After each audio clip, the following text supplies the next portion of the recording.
Hello, sorry. Good morning. Good morning. I Afternoon. was Good making, morning. good morning, making some last minute changes to the text. I already have it up there.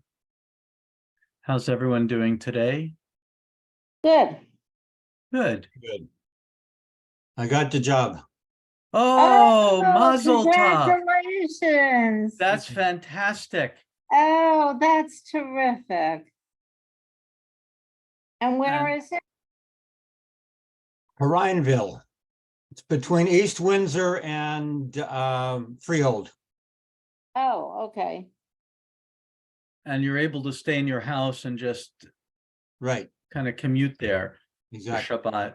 Good. Oh, wow, that's wonderful. Yeah, it's perfect. I'm gonna have to take lessons from you how to set up these, how to do things with online classes. I'm always happy to help you. Always happy to help. Now, why is this? I don't know. Oh, there we go.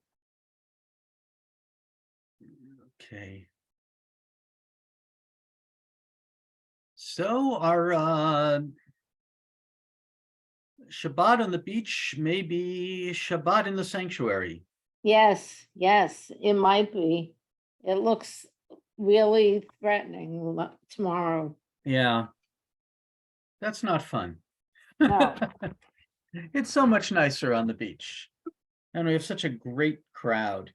Yeah. So is today Zach's anniversary, Zach and Pina's anniversary? What's the date? The 22nd. I don't know. Wait, I'll tell you in a minute. I'm very bad at this.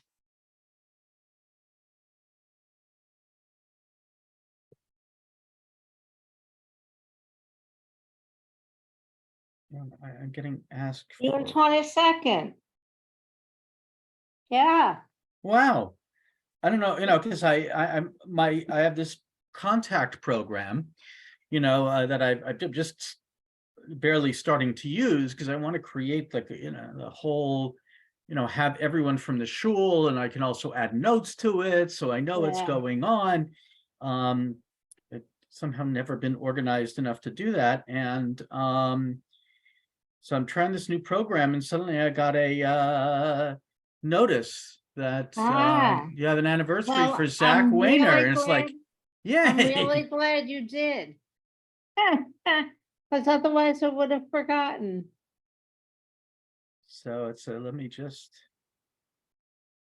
see if I can find my.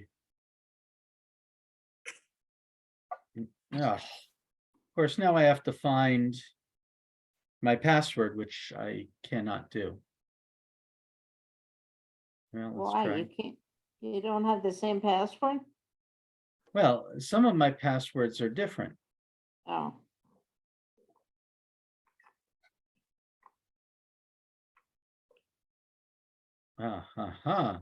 It's a good thing I said, let me look at it. Hi, Ricky. Hi, I understand precisely what you mean about your passwords. Ugh. And of course, I'm not typing it correctly. So God knows if it'll work. And then, of course, I have it a cheat asks- sheet that's about 4 pages long. oh, wait a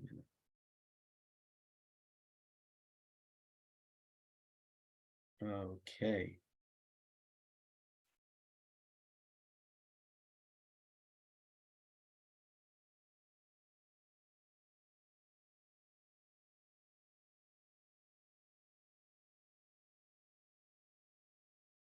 Okay, let me see. Sorry. Yes. Okay. All right, I got in. I remembered my password. I mean, it's one of my typical passwords that they tell you not to do to hmm.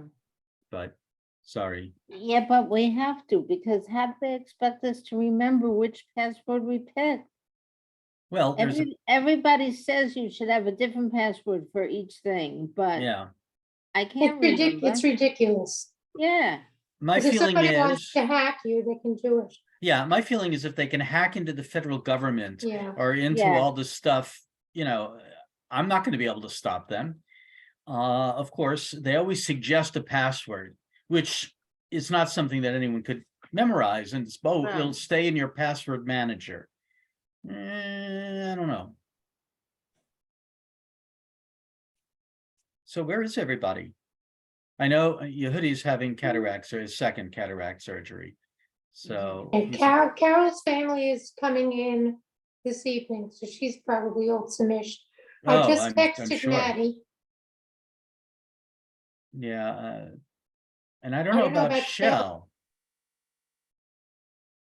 All right, whatever. We're going to get started. This week's parasha is Korach, and everybody, of course, thinks about the whole story of Korach, which, as we've discussed in the past, really weaves together a couple of stories of complaint against Moshe and Aharon, complaint about leadership, complaint about religious leadership, and we have a number of different punishments of the ground swallowing up Korach and his party, and then a plague against the community. Once again, God threatens to wipe out the Israelites and start again with Moshe, and Moshe again pleads for him. Aharon offers the proper offering to prevent the plague, and then even Aharon's authority is reassured, or I should say recertified, the miracle of the staves, the almond staves in the sanctuary. But we're going to look at something that appears at the end of the parasha. The end of the parasha talks about really the particular roles of the Kohanim and the Levi'im. Now, part of the challenge of Korach is that Korach is Moshe and Aaron's cousin, and he's also a Ben Levi. And in fact, in complaining to Korach, or in challenging Korach for his rebellion, it's like after Korach says to Moshe and Aaron, Rav lachem b'nei Levi, you've taken too much for yourselves. Moshe uses that same line against him. Look, you're already Levim. What do you want? And so it once again reaffirms the role of the Kohanim and of the Levi'im. And aside from their role in the Mikdash, what is one of the other roles in the holiness of the Levi'im? What else do they do as a group?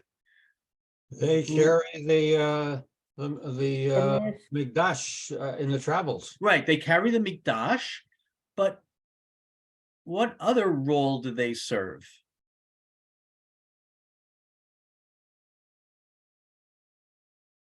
Well, later we know that they're the singers of the Right, later on, but it's already mentioned here in Torah. What is one of the roles of the Levi'im? Think back to the census at the beginning of the Midbar when they were talking about, I mean, it certainly lists all of the responsibilities of the Levi'im in carrying the Mishkan, but they also have another role that's rather important.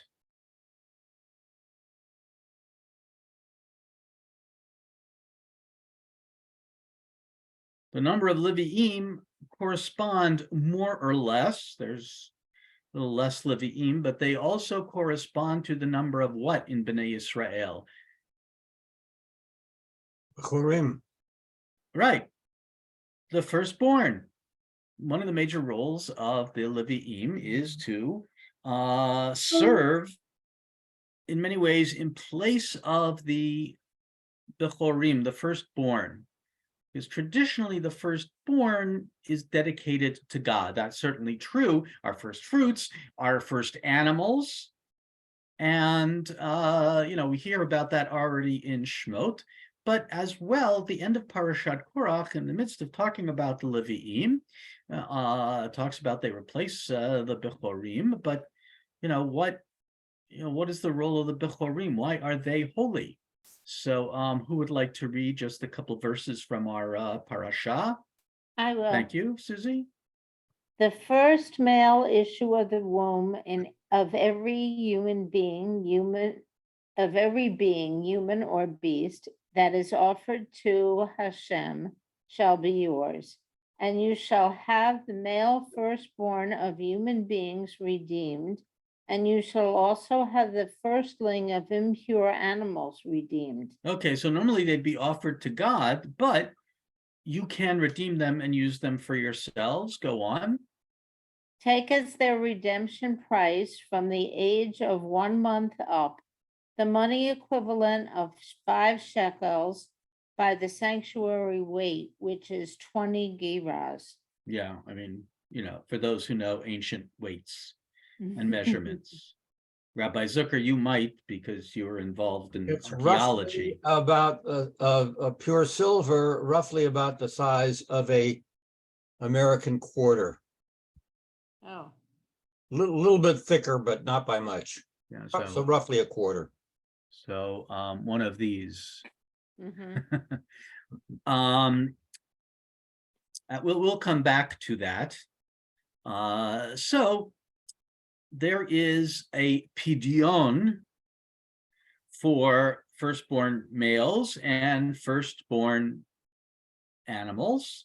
And of course, we know about the firstborn males through the what ceremony? Pidyon haben. Right, pidyon haben.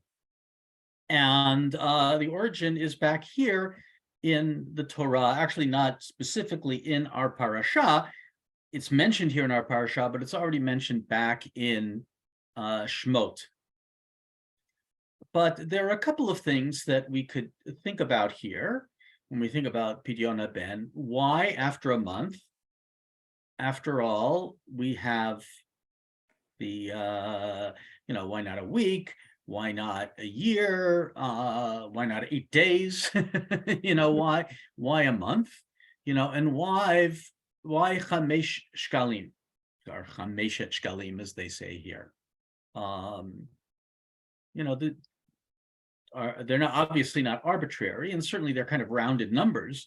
But why? And that's something that's brought up by first of all, Bechor Shor.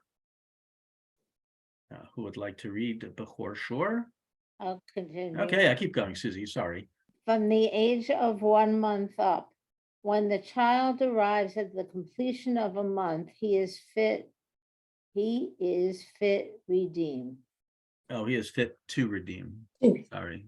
Okay, not before lest he die. Yeah. Actually, Shema Nafelhu, lest he is a it's not an easy thing to translate. It's often translated today as abortion.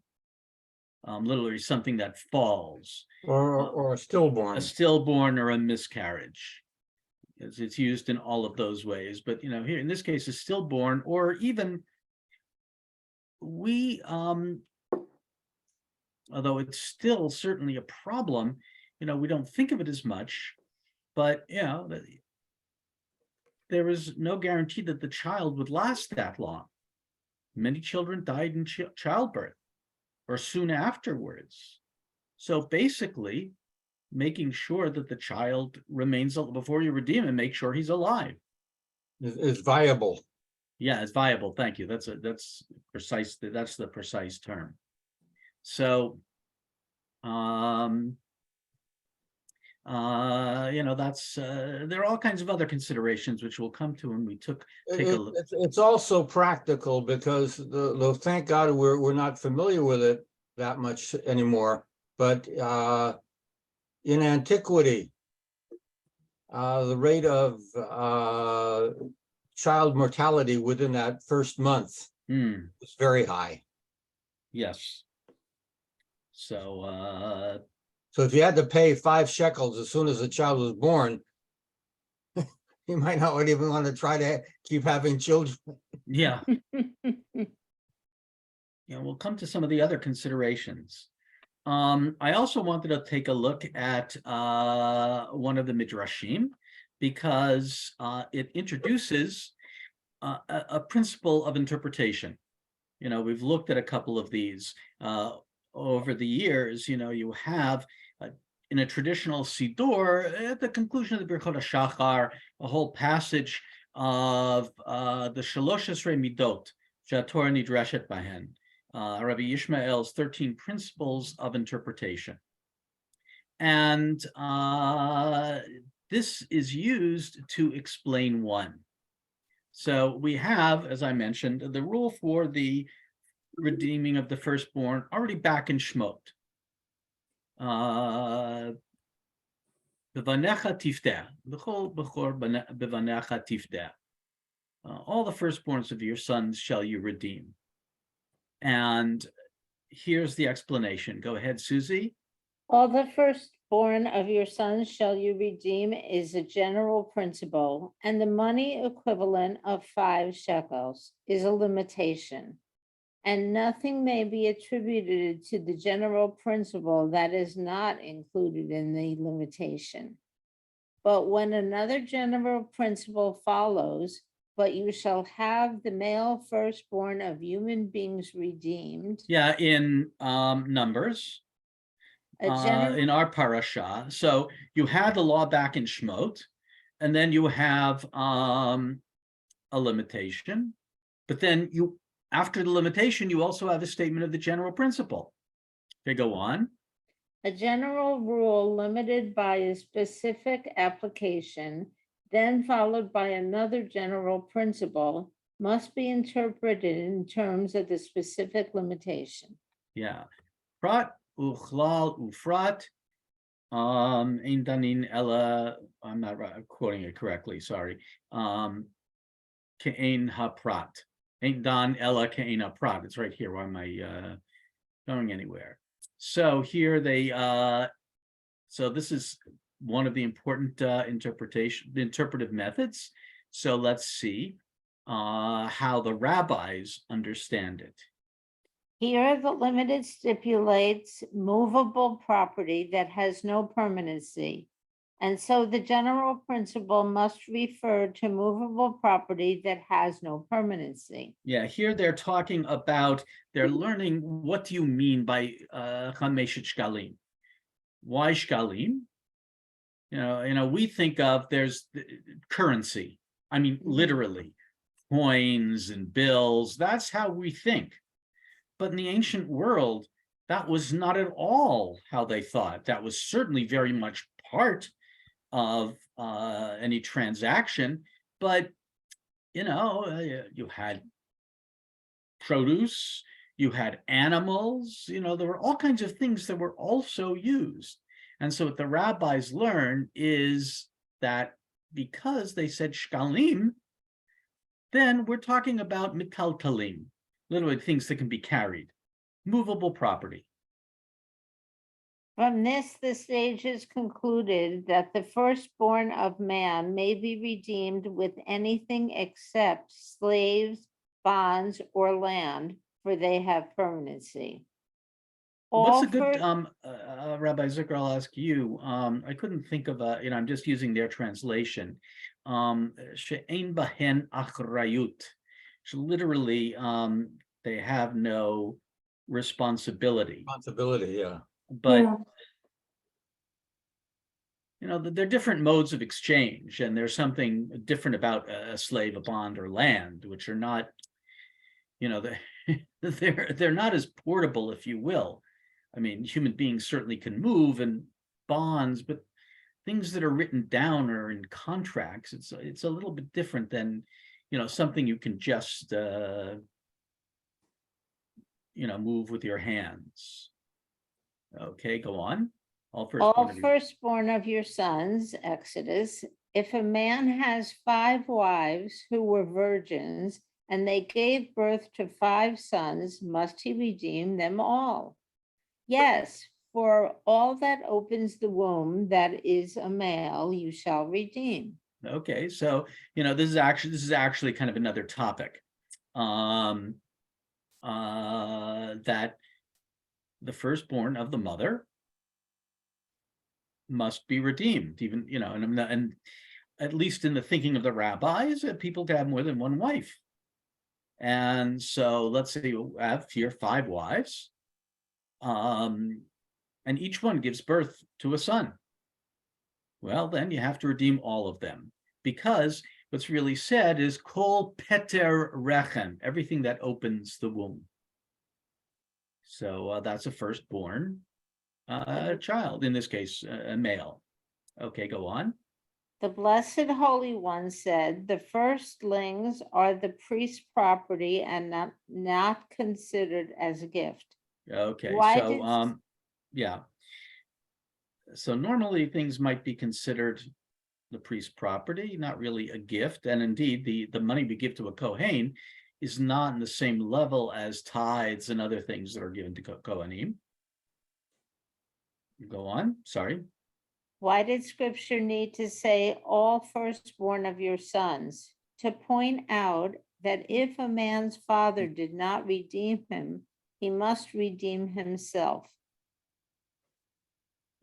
And going on from this, you From learn. this you learn that a man is obligated to teach his son the Torah, but if the father does not instruct him, he must study by himself. This may be deduced logically from the subject of redemption. Yeah, so very interesting learning. There's certain things that if our parents don't do them, we have to do them ourselves. Right. So it's redemption, even circumcision. If parents didn't circumcise a child, he has to make sure that he is circumcised. So, but here, a little bit less dramatic, that we have to study Torah. One can't, and it's interesting, one can't use the excuse, nobody taught me. Okay, we understand that. Now, however, you have the responsibility of making sure that you learn, that you have a background. As we tell the kids, the bar bat mitzvah is not the end experience. Now it's your responsibility to learn and It's probe the and think. commencement, and then nobody understands what commencement Right, means. exactly. We use it often in graduation speeches, but how much do we really think through that? And I think it's kind of a very important idea for contemporary Jews. The notion of personal responsibility for one's own religious feelings, attitudes. Our society likes to put everything on everybody else. It's somebody else's responsibility. And it's not. There are things that we have to do ourselves. And as we often make the joke that Judaism is not a spectator sport. You can't, which unfortunately, as we know, many people look at it that way. Well, I come 3 days a year and I kind of watch what goes on the pulpit, and I'm there. And I'm going to send my kid to Hebrew school, and that's sufficient. Or I'm going to send my kid Wrong verb. Yeah. Supposed to be bring. Right. We send our kids to summer camp, or we send our kids to day school. And they're supposed to do all of it. And as we know, one of the great challenges that, yes, we have probably more kids in day school today than we ever did. But where are those day school kids on Shabbat and Yom Tov? When I was in Ottawa, I knew what kids would I see on Shabbat, or on Shabbat, or even on Yom Tov. Even when Yom Tov fell during the week. much larger congregation. You know, we had over 500 families, but there were, you know, at most just a couple kids besides mine. But who were the kids? Not the day school kids. They were to actually the kids who came each had a parent that wasn't Jewish. It's an intermarried family. They went to public school, and yet they came with their parents to shul. And our day school kids, too often we have, and they probably were in your day too, parents that said, okay, you get it 5 days a week, now you can have a vacation. Yes. Yep. You know, and it's no different at Ramah.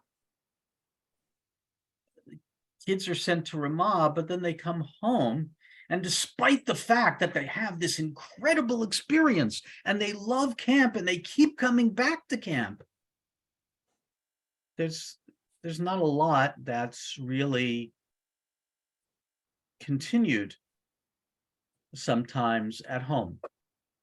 I remember my Rabbi Emeritus in Ottawa was just like shocked because his daughter had some friends from camp over from Ramah, had them over for Yom Tov, and like in the second day of Yom Tov, or maybe even on the first day, you know, her friend had to go back because she had classes.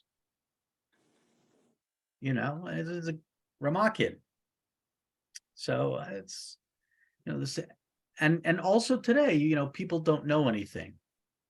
You know, for as much as Charlotte, I wish Charlotte were here, as much as Charlotte talks about how she has no background, she's been coming to classes for a long time. And she tries.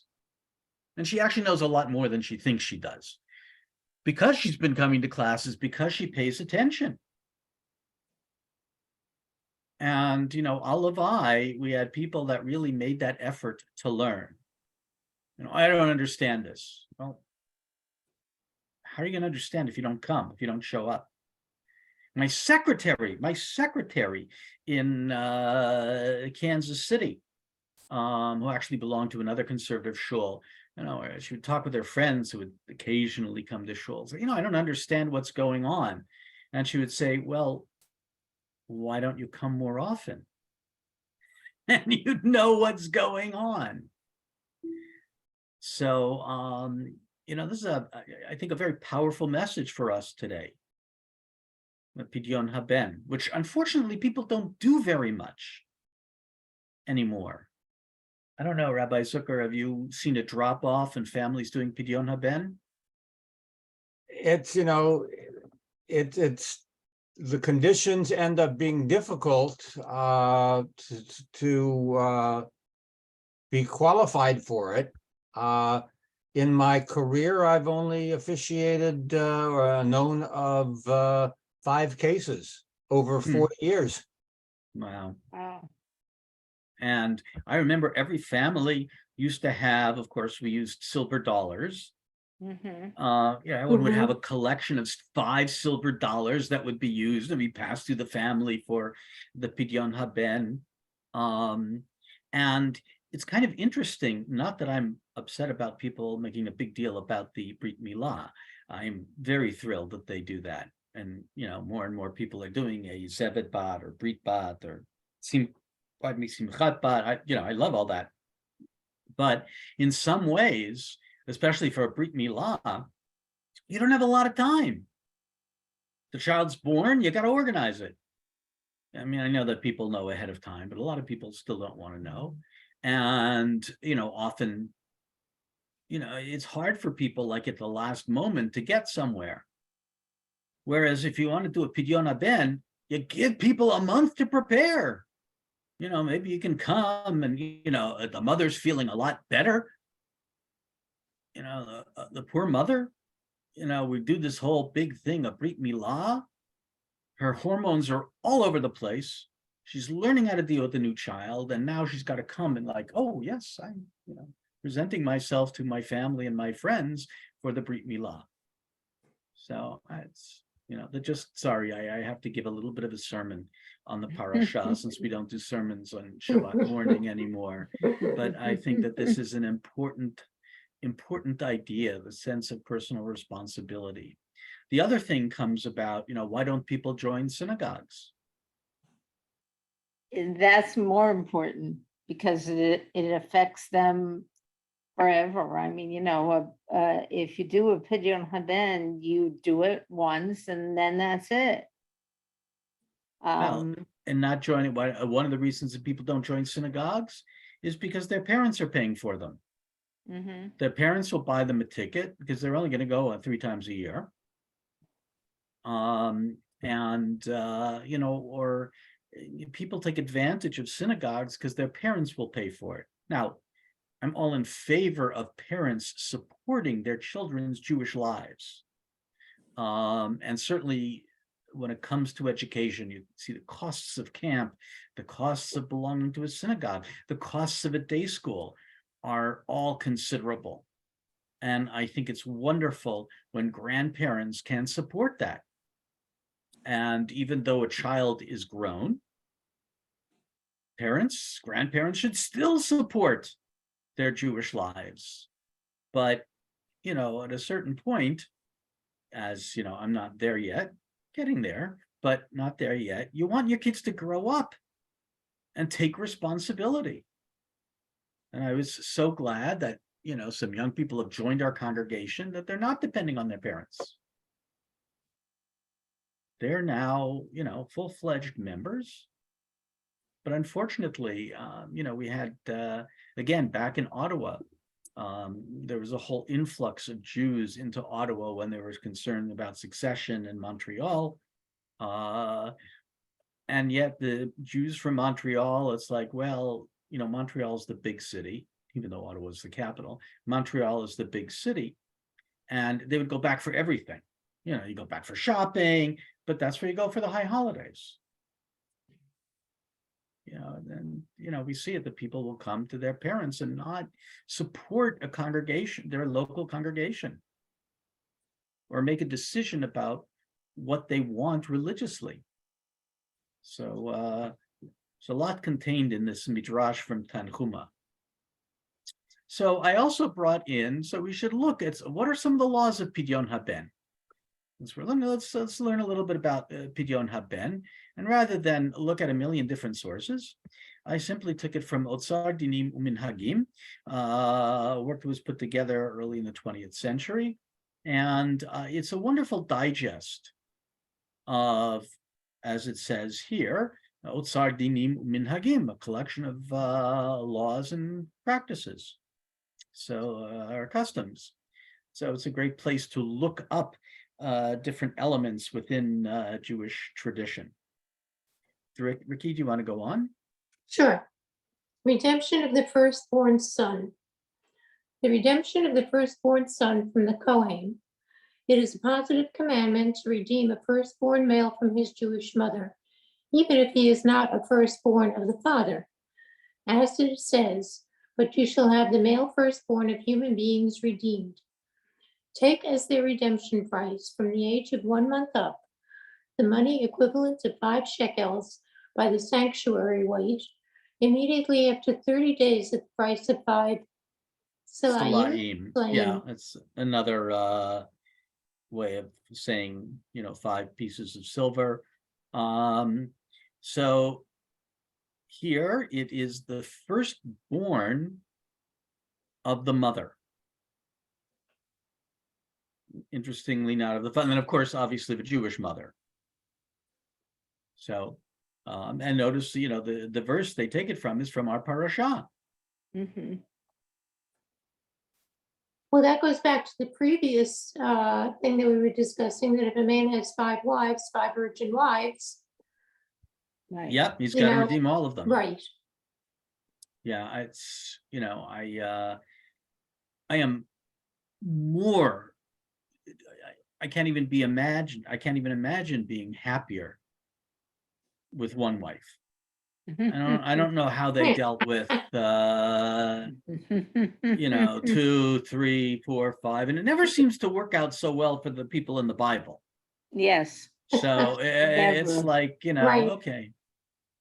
You can have more than one wife, but would you really want to?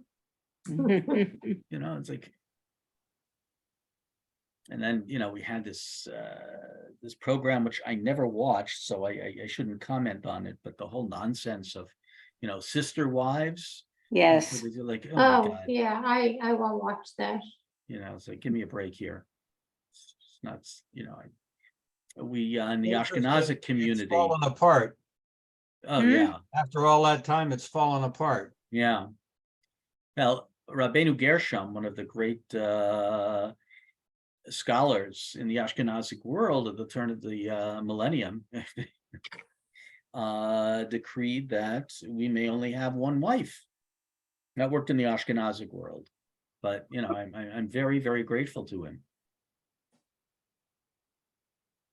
And interestingly, when you take a look at the Bible, there's always someone who's favored. Yes. In many ways, yes, Abraham has Hagar, but Sarah is his wife. Yitzchak only has Rivka. And even though Yaakov was in the court in Egypt, the only wife we know of is Osnat bat Potiphera. So, there are a lot of stories, that seems there are a number of people quite happy with one. Okay, go on. The reason for the mitzvah is explicit. For when the firstborn of Egypt died in the final plague, and the Israelite firstborn were saved, God commanded Moshe, consecrate to me every male firstborn, human and beast, for the first male of issue of every womb among the Israelites is mine. Yeah, so Kadesh Lichol Bechor, very famous section. We read it on the holidays as well, particularly on Pesach, and it is one of the passages that is contained within the Tefillin. Go on. When Israel sinned at the golden calf, God. You need a comma there. Yeah, sorry. When at the golden calf, God said to Moshe, I hereby take the Levites from among the Israelites in place of all the male firstborn, the first issue of the womb among the Israelites. The Levites shall be mine, because they are holy, they are commanded to redeem them. A Kohen and a Levi are exempt from redemption of the firstborn. So too, if a mother is a Kohenet or Leviah, he is exempt. One who is born after a miscarriage where the head emerged alive does not need redemption.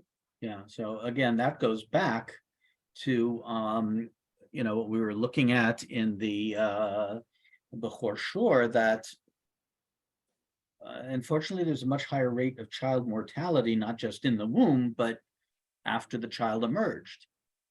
And if you have, God forbid, one has such an experience, the next child does not have to be redeemed, because it really comes back to the whole line, Peter Rechem, the first child, the first one to come through the womb. So there are opinions that a cesarean does not require pidyon. And actually in the Mishnah, they raise that. So, and again, the people are holy, the Levites shall be holy. The Israelites are holy. So the Levites who take over for them are in fact holy. Go on. A firstborn is not fit for redemption until he passes 30 days. And on the 31st day, he is redeemed immediately. One should not delay the mitzvah. If the 31st day falls on Shabbat or Yom Tov, one waits until the next day. Which is not true for a Brit Milah. A Brit Milah may be done It's on done Shabbat at any time. Even Yom on Kippur. Yom Kippur, right? Right. Mhm. Yeah. Very hard to find an Orthodox mohel that will come and do it. Yeah, I mean, that's, you know, that's a real consideration. Depending on where you live, it can be difficult to find a mohel. Well, Josh was born, and his, the law was that he was gonna be, his bris was gonna be on a Shabbos. So we Mhm. called the mall and he said he doesn't travel on Shabbos, and we called this one and that one. And finally, I asked my doctor, who was Jewish, because the rabbi told me that if you have a Jewish doctor, he can do it. Mhm. But he didn't do it the same way a mall does, and so people were passing out. Um, one of my friends who became a pediatric nurse, her line was, "Don't have a doctor do the circumcision. Give it to the mohel. That's all they do. Yeah, They know how to do it." And Yeah, you know, yeah. I can think Even of the royal family yep, always used mohalim for Charles, for Andrew, for Edward. yeah, yeah, it's and I remember we had, you know, different mohalim. We generally used the cantor, who sadly has since passed away, a conservative cantor up in Peabody when I was in Lowell, Massachusetts. And he had his shtick, but you know, he did it and boom, boom, boom. Whereas when I had to call upon a doctor, lovely guy, but oh my God, it took so long. yes. And you know, the I had babies. one in my congregation in Los Angeles. I had one young couple. Well, in the first year I came there, that she was really worried about, you know, so she wanted the pediatrician to do it. Mhm. I used the Gumco clamp. I vowed after that, which it took like 20 minutes to set everything up. I vowed never again. Yeah, It's it's so ridiculous. Molim are done in a minute and a half, 2 minutes. we used a of all things a Chabad mohel in San Francisco. This guy was fabulous. First of all, he's the fastest thing I've ever seen. But he was a lovely guy. You know, he would, if the mother wasn't Jewish, of course, he would bring two witnesses. He would bring his own edim for the ceremony, but they weren't other guys with payas and, you know, black hats. They were normal Orthodox Jews he brought, and he was wonderful with the families. And again, it didn't matter if the mother was Jewish, not Jewish. I mean, he was just really wonderful. I vowed that if I had sons, wherever I was living, I would call him because he was that good. I'd fly him out from San Francisco. But you know, it's now we do have a Brit Kodesh program in the conservative movement. I think they have one or had one in the reform movement as well, where they train doctors to be mohalim. And I've never had anyone in my congregation do the program. I did have a father who did the bris for his son, or at least he made the cut. The mohel was away. And so the Jewish doctor set it up and he did the cut. Very brave man. I had the individual that introduced Elena to me was not only Rabbi Cantor, but also a mohel. Hmm. He was very good. And in fact, one of my good friends in my LA congregation, when his son was born, he always offers to the father, he sets up the Magen clamp. Uh-huh. Father, do you want to actually make the cut yourself? And it's very simple. And the friend, no thanks, but I was there helping. And so he turned to me, you want to do it? Sure. It's very simple, because with the Magen clamp, you just take a scalpel and Yes. scrape against it. It's Right. so simple. I almost was going to learn in my first congregation. My first wife's OBGYN offered to teach me, but then the hospital came up with some extra regulations, Oh, yes. and that was the end of that. All I could get closest to was cutting an orange. Yeah. Well, I have a very good friend who is a doctor. And when she had her firstborn, which was a boy, she did the bris. Yeah, why not? Yeah. You know, the idea of a woman being a moel, of course, is not necessarily unusual because Right. we have the story of Tzipora. Exactly. And but I had a moel offer to teach me. It was one of the Orthodox rabbis in my hometown. But then as I started watching them, I decided, no. No, thank you. You know, I mean, I can watch them.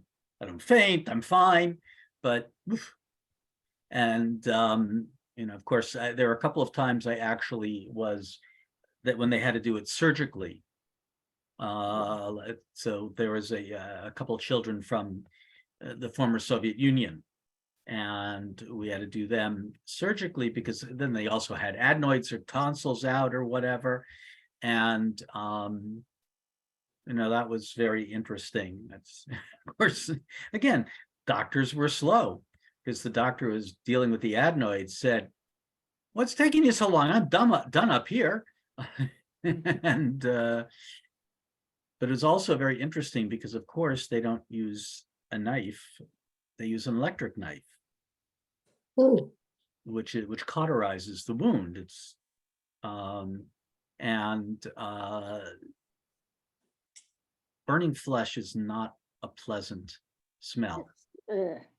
Yeah, and I have to say, my senior colleague had to go through two like at one time, and he almost passed out at the second one. And you know, for both of us, it was like, yeah, and the people who lived near the concentration camps didn't know what was going They on. didn't oh know. gee, Yeah. Yeah, please, Yeah. yeah. no, that doesn't hold. Gosh. Okay, going on, Ricky. Where were we? A firstborn is not fit. Oh, no, we always say for one On a reason. fast day. Yeah, it's on a fast day. We redeem the boy and make the festive meal at night.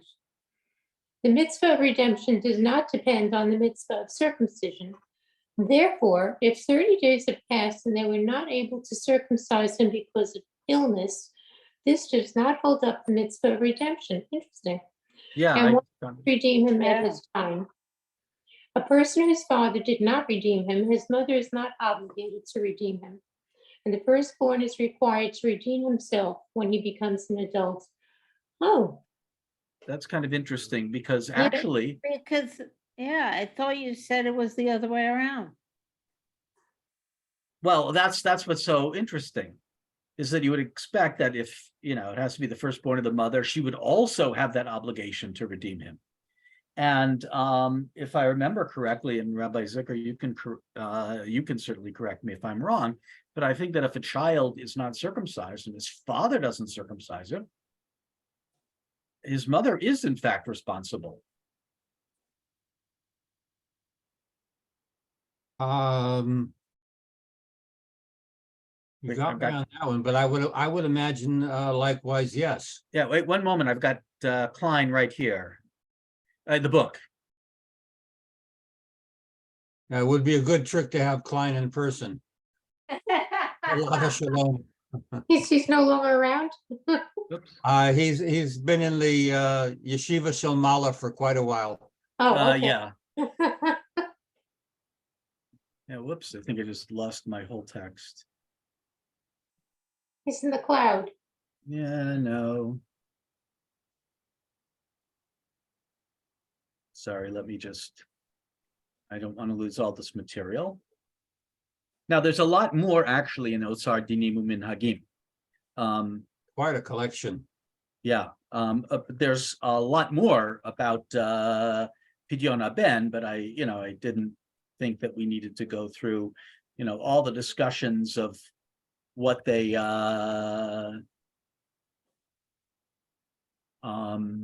here we go. Okay, let me see if I can. Dietary laws, laws of marriage, ritual circumcision.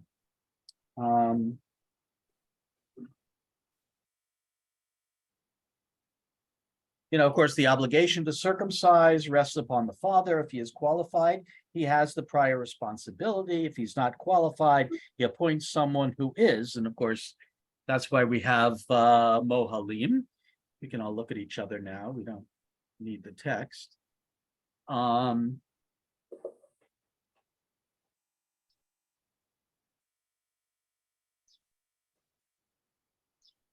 Is a woman eligible to be a Moel? According to the law, yes, but customarily only men become Moalim. But today that's not necessarily the case.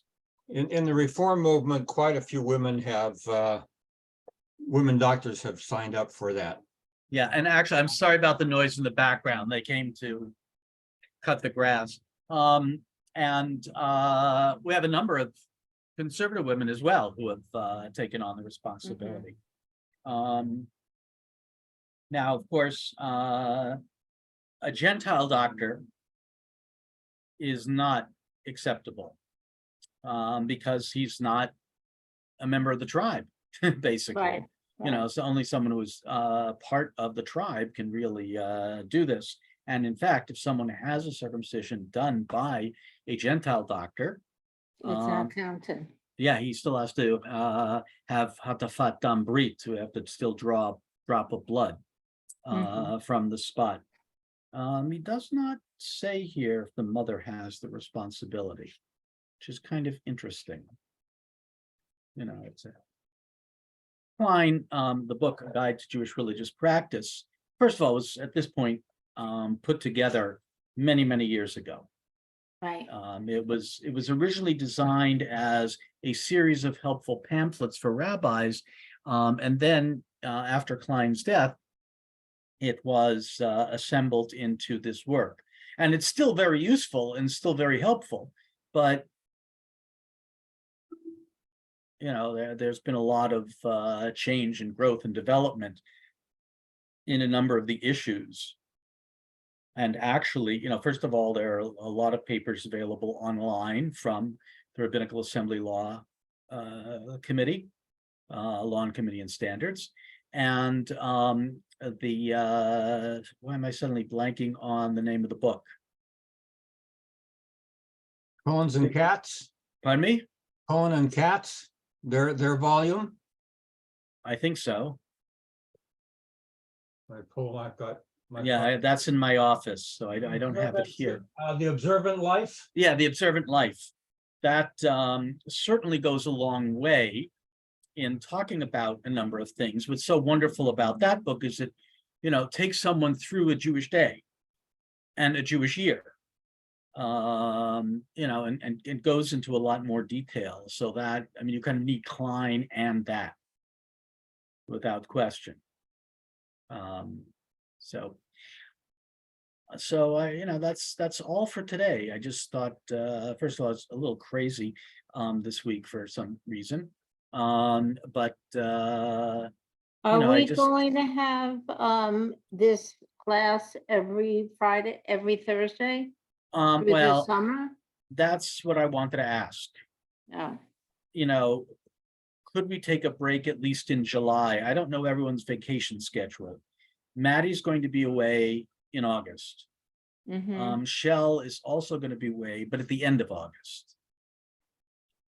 I'm Rabbi gonna be, Zucker, I'm gonna yeah. be away at different times, so I can't tell Yeah. you. Me as well. so, and I actually don't know about start August Charlotte. 1st. Pardon me?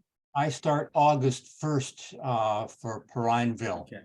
but You're always welcome, We're always happy to see you. Thursday so- mornings, I'm still gonna be here unless there's an emergency. Right. So Yeah, so- I plan to log on regularly. Yeah, well, we'll be, And the we're last happy to week- still have you around, believe me. Thank you. It's The not, last week in July is Thursday is Tisha B'Av.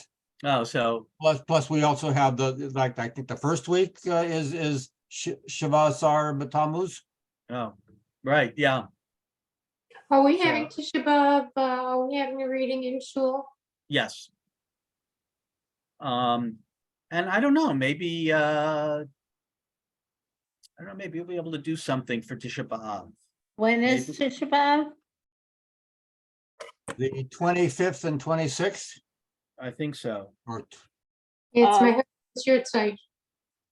Wait, the 25th and 26th? excuse me, or 25th and 20. Is that the right year here? Oh, wait, this is July, right? 27th. 27th of 27th. July. Yeah, If you- 27th, 26th, and 27th. 27th. So the services will be the 26th. But maybe on the 27th, we have a study session. We could do mincha, at least. Because mincha on Tisha B'Av is when one really puts on tefillin. We read from the Torah. So that. it's a So maybe if we possibility. take a month off, maybe it's better to do it in August rather than July if a lot of people are gonna be away. Yeah, I mean, Except that we just said why he can't do it. well, July Oh, you can't is. do- July, I don't know exactly my schedule either.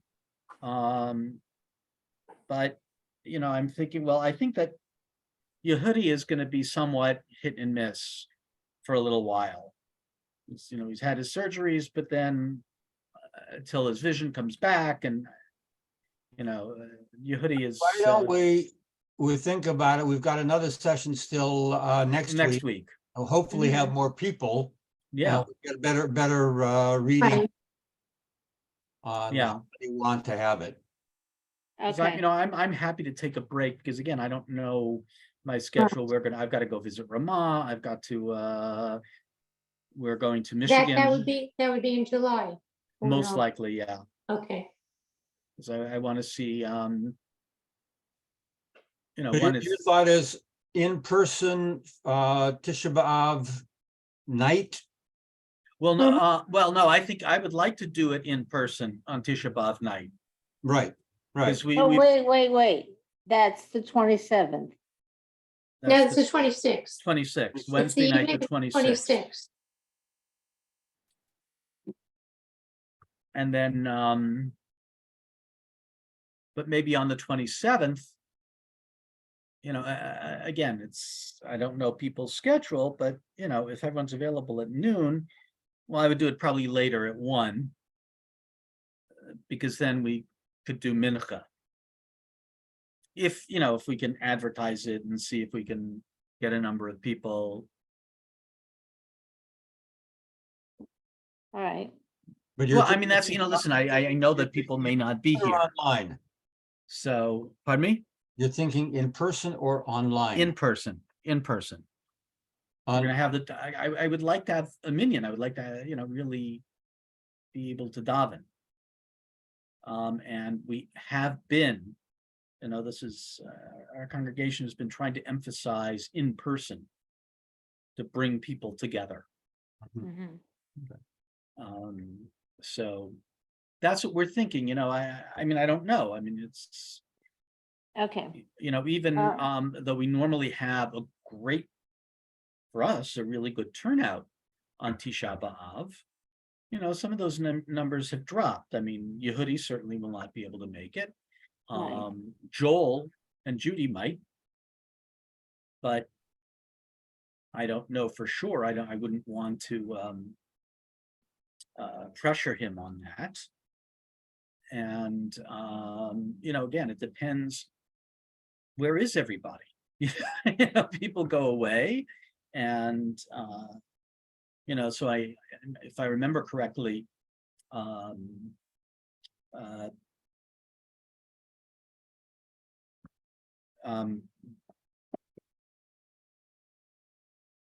why am I suddenly, Carol's kids are here for a month.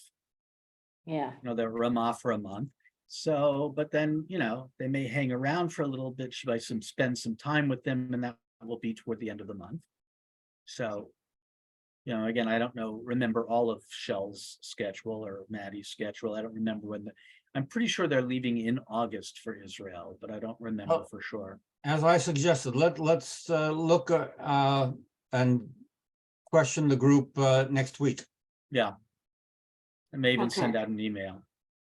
okay, I have to ask you a question about my Torah reading. Yes. I'm reading Shishi, and in the second paragraph, it has a dash. between the words Adonai and Yamut. Oh, What not a is- dash, a seek, a straight line. No, a straight line but horizontal. So Wait a it's moment. like. Let me get a- grab my get a tikkun. tikkun. Yeah, Right, let me Okay. grab Rabbi, the- Maddie's gonna be in Israel the first 2 weeks in August. I don't know if you heard that. Rabbi? Oh, he doesn't have his earphone. You're Rabbi, in- Maddie is going to be in Israel the first 2 weeks in August. Okay. Korach and Shishi. Mm-hmm. There's Shvi'i, Shishi. Second paragraph. Yep, at the end of the paragraph, it's only 3 lines, the paragraph, but there's a hyphen, a dash between Adonai and Yamut. What does that mean? I don't see it. Oh, you don't have one? Yeah, Are you what, looking in the? what verse is it? It's verse 27. It's, Verse no, 28. 28. I have Kol Hakarev Yeah. El El Mishkan Mishkan. Adonai Yamut. Oh, there Hayim isn't a Tamnu dash. Ligvoa. Oh, okay. Then I don't know why mine does. Okay, so I'll ignore it. Yeah. Okay, good. Okay. All right. Thanks, Bye, everybody. everybody. Thank you. Take care.